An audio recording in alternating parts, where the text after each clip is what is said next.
Jack Roberto, biglang nag-confess na nag-date sila ni Kim Chu. Paolo Avellino, nag-aalala nga ba? Kung bago ka lang sa channel na ito, huwag kalimutang mag-like, share, comment, and subscribe. Ang mga kabigha-biganing kaganapan sa showbiz ay hindi kailanman mauubos at isa na naman itong nakakakilig na balita ang nagbigay daan sa mga usap-usapan at espekulasyon tungkol sa mga relasyon ng mga sikat na personalidad sa industriya. Kamakailan isang controversial na pahayag ang ibinahagi ni Jack Roberto nang aminin niyang nakipag-date siya kay Kim Chu sa nakaraan. Ang pagbubunyag na ito ay nagdulot ng iba't ibang reaksyon mula sa mga fans at maging sa mga taong malapit sa kanilang mga buhay. Kabilang na ang current boyfriend Kim na si Paolo Avellino. Si Paolo, na kilala bilang isang gentleman at supportive partner, ay hindi napigilan ang magpakita ng kaunting pag-aalala sa isyong ito. Sa isang kamakailang interview, inamin ni Jack Roberto na nagkaroon sila ng romantic relationship ni Kim Chu noong mga nakaraang taon. Ayon kay Jack, hindi sila nagtulungan sa pagiging magkasama sa isang proyekto, ngunit nagkaroon din sila ng mga personal na moments na nagbigay daan para magkaroon ng espesyal na koneksyon sa isa't isa. Bagamat hindi na nila itinuloy ang kanilang relasyon, ipinakita ni Jack ang kanyang pagpapahalaga kay Kim at ang magagandang alaala na naiwan sa kanilang samahan. I have nothing but respect for Kim. We had some really great times, but things didn't work out the way we hoped. I think it's better this way, ani Jack Roberto sa kanyang interview. I will always support her, no matter what. Ang pahayag na ito ni Jack ay nagdulot ng maraming tanong at haka-haka mula sa mga tagahanga. Kung dati ay marami nang nag-iisip na ang kanilang relasyon ay puro trabaho lang, ngayon ay naging mas malinaw na may personal na aspeto pala ang kanilang samahan noong nakaraan. Ang news na ito ay hindi pinalampas ni Paolo Avellino, ang kasalukuyang boyfriend ni Kim Chu, bilang isang public figure at isang gentleman. Hindi maikakaila na may mga pagkakataon na ang mga ganitong isyong maaaring magdulot ng tensyon at pangamba. Kaya naman, hindi nakaligtas sa mga fans at media ang kanyang reaksyon tungkol sa inamin ni Jack. Sa mga interviews at social media posts ni Paolo, makikita na bagamat tila kalmado siya, may kaunting alalahanin din siyang nararamdaman patungkol sa isyong ito. Ayon kay Paolo, I trust Kim. I know where we stand and I'm confident in our relationship. We're in a good place, but of course, no one wants to be in the middle of this kind of talk. We just focus on what's important. Ipinakita ni Paolo ang kanyang maturity sa paghandle ng sitwasyon at tulad ng isang tunay na partner, ipinahayag niya na wala siyang galit kay Jack. Sa halip, tanging respeto at pag-uunawa lamang ang kanyang ipinapakita. Malinaw na pinili niyang itutok ang kanilang pansin sa kasalukuyan, relasyon nila ni Kim at ng kanilang mga plano para sa hinaharap. Sadya naman talagang ipinapakita ang pag-uunawa at respeto dito. Naku naman, nakaka-inlove talaga si Paolo Avellino. Hanga-kahanga. Marami ang naguguluhan sa kung anong mangyayari o nangyari sa relasyon ni Kim Chu at Jack Roberto. Bagamat inamin ni Jack na nakipag-date sila, hindi niya ibinahagi ang insaktong dahilan kung bakit hindi nagtagal ang kanilang relasyon.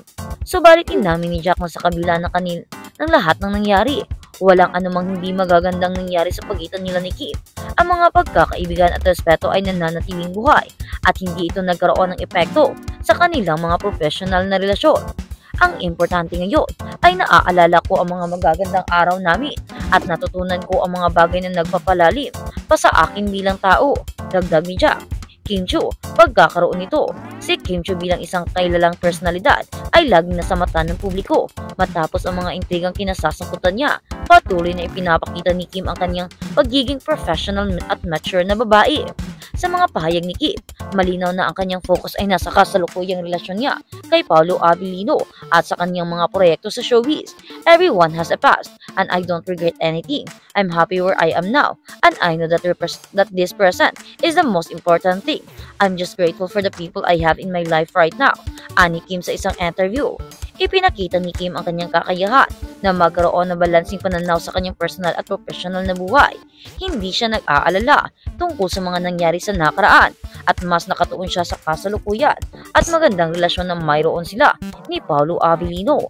Ang mga fans ni Kim at Paolo ay hindi rin pinalampas ang isyong ito. May mga fans na nagpakita ng suporta kay Paolo, ngunit may ilan ding nagnanais na maayos ang lahat sa pagitan ng tatlong personalidad.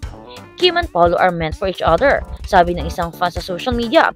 "We support it, no matter what." Samantalang may mga fans naman ni Jack na nagpahayag ng kanilang suporta at ipinagpapasalamat nila ang kanilang closeness kay Kim Chiu. Sinasabi ng marami na wala naman daw problema kung gustong makipag-close ni Jack Roberto kay Kim Chiu dahil hindi naman daw sila ni Paolo Avellino, kaya naman wala daw masama kung makipag-usap daw ang dalaga sa ibang lalaki, lalo na't wala namang label ang relasyong meron sila at puro pagkakaibigan lamang.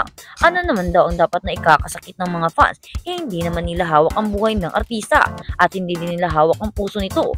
Kung sino man ang gustuhin ni Kim Chiu, ayun dapat daw ang dapat na suportahan. Kung gugustuhin niya si Jack Roberto, wala na daw tayong say dito dahil fans lang naman daw tayo. Sa pelikula lang naman daw dapat tayo nagsusuporta. At kung gusto man natin siyang suportahan sa totoong buhay, ay dapat suportahan natin kung ano daw ang gusto niya. Dahil kahit naman daw anong mangyari, desisyon pa rin daw ni Kim Chiu ang masusunod. Kung mahal naman niya si Paolo Avellino, ay hindi naman niya ito ipagpapalit kay Jack Roberto. Kaya naman sigaw ng marami, kung hindi pa naniligaw si Paolo Avellino kay Kim, baka may dahilan ito at baka may sorpresa pa ito ang darating.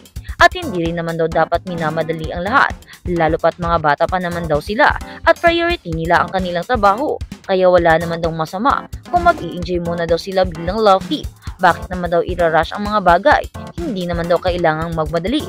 Kung may mga chika man ukol sa mga dating ay wala daw problema. Ang importante ay nagkakaintindihan sila at alam nila ang ginagawa ng isa't isa. Kung ano man ang totoo sa mga isyong ito, alaman natin, huwag tayong padalos-dalos sa mga bali-balita. Kung kinausap man ni Jack Roberto si Kim Chiu, ay wala na tayo dun at suportahan na lang natin yung tao. Wala na rin namang masama kung makikipag-usap si Kim Chiu or makikipag-date kay Jack Roberto dahil hindi na naman daw sila ni Paolo Avellino. Kaya naman huwag natin silang pangunahan. Huwag nating tigilan ang kanilang mga desisyon. Kung ano man at kung sino man ang tinitibok ng puso nila sa bawat isa ay sa dapat nating suportahan. Kung mahal naman ni Kim Chiu si Paolo Avellino ay panigurado, hindi naman daw niya ito i-entertain si Jack Roberto. Pero kung hindi talaga niya mahal si Paolo Avellino, ay panigurado pagbibigyan niya nito si Jack Roberto. Dahil makikita naman natin na si Jack Roberto ay isang mabuting tao. Kaya nga lang, ng paghiwalay nila ni Barbie Forteza maraming haka-haka at mga issue ang lumalabas. Pero sa tulad nga ng social media, diba? Hindi lahat factual, hindi lahat papapaniwalaan. Kaya naman, kung sino naman talaga ang naaayon at gusto ng mga tao, ay yun naman talaga ang susuportahan nila. Magiging sarado ang iba para sa eksplanasyon ng ibang side. Kaya naman, hayaan natin kung sino ang pipiliin ni Kim Chiu, si Jack Roberto ba na kumakatok sa kanyang puso ngayon, or si Paolo Avellino na nagmamay-ari na ng puso niya.